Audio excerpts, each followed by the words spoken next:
ಎಲ್ಲರಿಗೂ ನಮಸ್ಕಾರ. ಇವತ್ತೇನು ನಾವು SIR ಅಂತ ಏನು ಮಾಡ್ತಾ ಇದ್ದಾರೆ ಚುನಾವಣಾ ಆಯೋಗದವರು, ಅದಕ್ಕೆ ಏನು ಇಂಪಾರ್ಟೆಂಟ್ ಆಗಿ ನಿಮಗೆ 2002 ಇಲೆಕ್ಷನ್ ಇದು ಮಾಹಿತಿ ಕೇಳ್ತಾ ಇದ್ದಾರೆ. ಅದನ್ನು ಯಾವ ರೀತಿ ನೋಡೋದಂತ ನಾನು ಇವತ್ತು ನಿಮಗೆ ಈ ವಿಡಿಯೋದಲ್ಲಿ ಹೇಳ್ತಾ ಇದ್ದೇನೆ. ಮೊದಲು ನೀವು ಈ ವೆಬ್ಸೈಟ್ಗೆ ನೋಡಿ, ceo.karnataka.government.in. ಓಕೆ, ಈ ವೆಬ್ಸೈಟ್ಗೆ ಹೋದರೆ ನಿಮಗೆ ಇಲ್ಲಿ ಎರಡು ಸಿಗ್ತದೆ, ಇಲೆಕ್ಟ್ರಲ್ ರೋಲ್ 2025 ಮತ್ತು 2002 ಅಂತ. ನೀವು ಇದರಲ್ಲಿ ಇಲೆಕ್ಟ್ರಲ್ ರೋಲ್ 2002ಗೆ ಕ್ಲಿಕ್ ಹೊಡೆದ್ರೆ ನಿಮಗೆ ಎರಡು ರೀತಿಯಲ್ಲಿ ಇಲ್ಲಿ ಸರ್ಚ್ ಮಾಡಲಿಕ್ಕೆ ಆಗ್ತದೆ.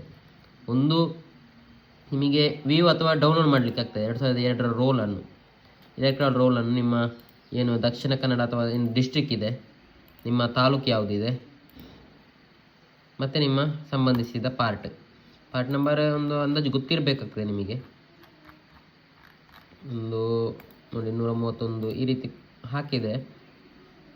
ಹಳೆ ಪಾರ್ಟ್ ನಂಬರ್ ಇದಕ್ಕೆ ಗೊತ್ತಿರಬೇಕಾಗ್ತದೆ. ಗೊತ್ತಿರದಿದ್ದರೆ ಇನ್ನೊಂದು ಉಪಾಯ ಇದೆ, ಅದಕ್ಕೆ ಏನು ಅಂತ ಹೇಳ್ತೇನೆ ನಾನು. ನೋಡಿ, ಇದರಲ್ಲಿ ವೋಟರ್ ಲಿಸ್ಟಲ್ಲಿ ಹೆಸರು ಬರ್ತದೆ. ಈಗೆಲ್ಲ ನಿಮಗೆ ಹಳೆಯದು ನಿಮಗೆ ಗೊತ್ತಿರೋದಿಲ್ಲ ಎಲೆಕ್ಟ್ರಲ್ ರೋಲ್, ಆಗ ನಿಮಗೆ ನಿಮ್ಮ ನೇಮ್ ಹಾಕಿ ನಿಮಗೆ ಸರ್ಚ್ ಮಾಡ್ಬೋದು. ಇಲ್ಲಿ ನೇಮ್ ಹಾಕಿ ಕೂಡ ಸರ್ಚ್ ಮಾಡುವಂಥ ಆಪ್ಷನ್ ಇದೆ ನಿಮಗೆ. ಇಲ್ಲಿ search your name in 2002 electoral roll ನೋಡಿ.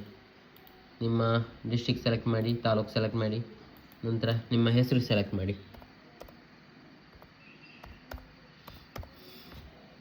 ಆಮೇಲೆ ಸರ್ಚ್ ಅಂತ ಕೊಡಿ. ಸರ್ಚ್ ಅಂತ ಕೊಟ್ಟರೆ ನಿಮ್ಮ ಇಲ್ಲಿ ಹೆಸರು ಮತ್ತು ತಂದೆ ಹೆಸರು ಮ್ಯಾಚ್ ಇದೆಯೆಂದು ನೋಡಬೇಕು. ಹೆಸರು ಮತ್ತು ತಂದೆ ಹೆಸರು ಎಲ್ಲಿ ಬರ್ತದೆ ಅಲ್ಲಿ, ಅದರಲ್ಲಿ ನಿಮ್ಮ ಪಾರ್ಟ್ ನಂಬರ್ ಇಲ್ಲಿ ಬರ್ತದೆ ನೋಡಿ. ಆ ಪಾರ್ಟ್ ನಂಬರಿಗೆ ಹೋದರೆ ಆ ಪಾರ್ಟ್ ನಂಬರ್ ಮೂಲಕ ಇಲ್ಲಿ ಕೂಡ ನೀವು ಸರ್ಚ್ ಮಾಡ್ಬೋದು. ವ್ಯೂ ಡೌನ್ಲೋಡಿಗೆ ಹೋಗಿ ಅಲ್ಲಿ ನಿಮ್ಮ ಇಲ್ಲಿ ಹೆಸರು ಬಂತು, ಒಬ್ಬರ ಹೆಸರು ಸಿಕ್ಕಿದರೆ ಸಾಕು. ನಂತರ ಅದೇ ಪಾರ್ಟ್ ನಂಬರ್ ಹಾಕಿ ಇಲ್ಲಿ ನಿಮ್ಮ ಹೆಸರನ್ನು ಹುಡುಕಿದರೆ, ಅಂದರೆ ಸೀರಿಯಲ್ ನಂಬರ್ ಇರ್ತದೆ ನೋಡಿ, ಇಲ್ಲಿ ಸೀರಿಯಲ್ ನಂಬರ್ ಸಿಗ್ತದೆ ನಿಮಗೆ. ಅದಕ್ಕೆ ಸಂಬಂಧಪಟ್ಟ ಸೀರಿಯಲ್ ನಂಬರ್ ಇದೆ ನಿಮ್ಮ ಪಾರ್ಟ್ ನಂಬರಲ್ಲಿ ಸೀರಿಯಲ್ ನಂಬರ್. ಫಾರ್ ಎಕ್ಸಾಂಪಲ್ ನಿಮ್ಮ ಸೀರಿಯಲ್ ನಂಬರ್ 220 ಬಂತು ಅಂತ ಹೇಳಿದರೆ, ನೀವು ಇಲ್ಲಿ 220 ಹತ್ತಿರ ಹುಡುಕಿದರೆ ಉಳಿದವ್ರದ್ದು ಕೂಡ ಸಿಗ್ತದೆ ಅದರಲ್ಲಿ ಹೆಸರು ನೋಡಿ. 220, 221, 222 ಈ ರೀತಿ ನಿಮಗೆ ಉಳಿದವರ ಹೆಸರು ಕೂಡ ಇದರಲ್ಲಿ ಸಿಗ್ತದೆ.